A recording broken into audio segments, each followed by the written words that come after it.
Me moton Inteligjenca rrjedh nga libri, u hap në Prishtinë edicioni 25 i Panairit të librit, organizuar nga Shoqata e Botuesve të Kosovës, me ndihmën dhe bashkëpunimin e Ministrisë së Kulturës, Rinisë dhe Sportit, Komunës së Prishtinës dhe Pallatit të Rinisë. Panairi është pa pagesë dhe i hapur për vizitorët çdo ditë nga ora 9 deri në 21. Ndërkaq, Panairi pritet të mbyllet më 15 qershor në orën 19. Në këtë event kulturor do të marrin pjesë rreth 100 botues nga trojet shqiptare, Kosovë, Shqipëri, Maqedonia e Veriut dhe diaspora. Në këtë panair të librit Prishtina 2025, numri i titujve të rinj për lexuesit do të jetë rreth 2000. SHB Logosa edhe këtë vit është pjesëmarrëse në panairin e librit Prishtina 2025. Ndërkaq, në stendën e kësaj shtëpie botuese, e cila ofron mbi 100 tituj për lexuesin shqiptar, mund të gjeni edhe këto vepra. Veprat e Sami Frasherit në 7 vëllime, Rene Guenon, mbretërimi i sasisë dhe shenjat e kohës, Thomas Carlyl, mbi heronjt, admirimin e tyre dhe heroikën në histori,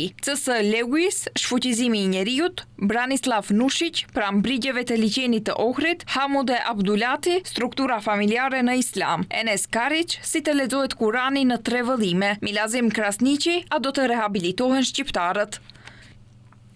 Ndryshe, në panairin e librit Prishtina 2025, të cilin pritet të vizitojnë rreth 30.000 vizitor, student, nxënës të shkollave fillore dhe të mesme të Kosovës, qytetarë dhe personalitete të shquara nga jeta akademike, letrare, politike e intelektuale e Kosovës, gjithashtu, gjatë kësaj jave të librit, pritet të realizohen mbi 40 aktivitete kulturore, promovime dhe debate.